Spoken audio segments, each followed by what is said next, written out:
Okay, let's unpack this. We've all seen how powerful large language models, LLMs, have Yeah, become, right? absolutely. They're everywhere. But imagine if they weren't just these static giants, trained once, and that's it. Hmm. What if they could actually learn, adapt, evolve, maybe even teach themselves new tricks, on the fly? That's a really interesting thought, moving beyond static knowledge. Exactly. So today we're diving deep into two uh, pretty groundbreaking research papers that explore just that. Self-adaptation in AI. Yeah, how LLMs are becoming self-adaptive Huge. both on their own and as part of these multi-agent systems. Complex stuff. Our mission here is to uncover the, frankly, surprising capabilities popping up from this research and, well, what it means for the future of AI. Sounds good. Where do we start? Well, here's where it gets really interesting. Traditionally, LLMs, even with all their knowledge, they're static. Right. Fixed weights, essentially, after training. Exactly. Researchers at MIT, they point out that LLMs lack mechanisms to adapt their weights in response to new tasks, knowledge, or examples. So they can't easily learn after deployment. Think of it like this. A human student, they can take notes, reread things, right, to understand better, and then use that new understanding. Sure, active learning. But how can an LLM do something similar, autonomously, without constant human tweaking or super expensive retraining? That is the core problem, isn't it? Making them dynamically intelligent. That's what this research tackles. And what's really fascinating here is that paradigm shift you mentioned. We're looking at moving from models that just process information Yeah. to ones that can actually self-adapt by transforming or generating its own training data and learning procedure. Oh, generating its own training data. Precisely. It's not just about cramming in new facts. It's more like learning how to learn more effectively on their own. Okay, so how do they do that? Let's talk about the first paper, Self-Adapting Language Models from MIT. It introduces SEAL. SEAL, yes. Yeah. Self-adapting LLMs. It's this really innovative framework where the LLM generates its own self-edits. Self-edits, like Yeah. notes to itself. Kind of, yeah. Directives on how to update its own internal parameters, its own weights. Okay, how does that work in practice? Is it just guessing? No, it uses a reinforcement learning loop. Yeah. So imagine the LLM tries an edit. Mm-hmm. It gets immediate feedback on whether that edit helped or hurt its performance. Okay.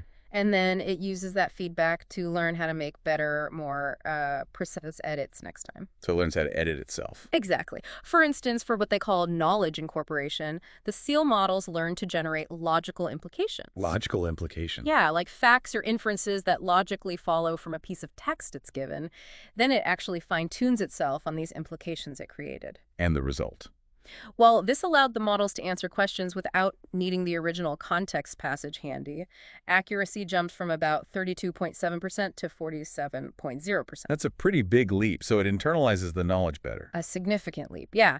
And notably, it even outperformed synthetic data generated by GPT 4.1 in their tests for this task. Interesting. So it's not just about absorbing new facts. What about becoming more adaptable? Like for few-shot learning, learning from just a few examples. Yes, exactly. They tested that too. On a simplified abstract reasoning benchmark, SEAL managed a 72.5% success rate. 72%. 72.5. And it did this by autonomously figuring out the best data augmentations and training parameters for itself. And the comparison. Standard methods. Standard in-context learning scored 0% on that specific setup. 0. Wow. Okay, so that shows a profound ability to learn how to adapt, not just what to adapt to. Precisely. It configures its own learning process. That's incredible for a single LLM. Uh, But what happens when you put multiple AIs together, ones that can all self-adapt?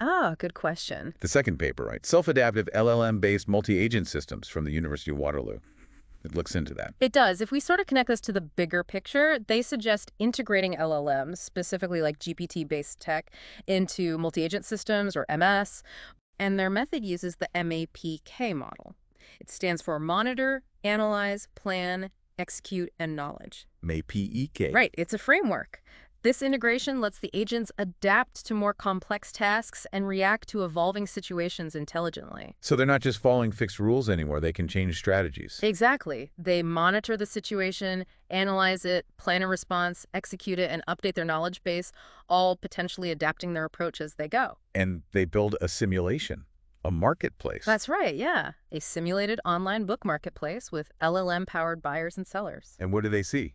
Did it work? It did. The agents showed real decision-making and reasoning skills, but more than that, they exhibited emergent behaviors. Emergent behaviors, Yeah. like unexpected things. Sometimes quite unexpected, yes. For example, one seller agent started messaging itself pretending to be a customer. No way. What? Right. To try and figure out competitors' pricing strategies. Huh. That's clever. Mm. Sneaky, but clever. It's not just a glitch, right? It suggests these agents can develop genuinely creative, maybe sometimes surprising, strategies to meet their goals. It kind of pushes the boundaries of what we expect from AI interactions. Okay, this all sounds incredibly promising, almost science fiction becoming real, but there have to be challenges, right? What should you be aware of? Absolutely. There are definitely hurdles. One major one, particularly for SEAL, is something called catastrophic forgetting. Catastrophic forgetting sounds bad. It can be. It's when learning new information, making those new updates, inadvertently degrades or even erases prior knowledge the model had. Ah, like learning Spanish makes you forget French. Sort of, yeah. It's a tricky balance. And both approaches, SEAL and the multi-agent one, they also have significant computational overhead. Meaning they're expensive to run. They require substantial resources, yes. Yeah. Both for the initial training and the ongoing adaptation process. It's not computationally cheap. But is this research still vital? Oh, absolutely critical, especially when you think about the looming data wall. The data wall. Yeah, the projection that we might actually run out of new, high-quality, human-generated text to train these massive models on, maybe as early as 2028. So we need models that can learn more efficiently or generate their own data. Exactly. Models that can generate their own high-quality training data or learn much more effectively from less data become essential. This research points in that direction. Okay, so bringing it back, what does this all mean for you trying to navigate this rapidly evolving AI landscape? Well, I think it means we're moving, and pretty fast, towards what people are calling agentic systems. Agentic system. Yeah, systems that don't just learn from data dumps, but can actually develop over time. Hmm. They can synthesize complex reasoning into permanent, evolving capabilities. So imagine an AI that doesn't just learn what to do from us. But learns how to learn more effectively all by itself, constantly refining its own intelligence, adapting to new situations dynamically. That was quite the deep dive into self-adapting language models in these multi-agent systems. Really fascinating stuff. It is. The ability of AI to generate its own training data, dynamically adjust its own behavior, it feels like a real game changer. Indeed.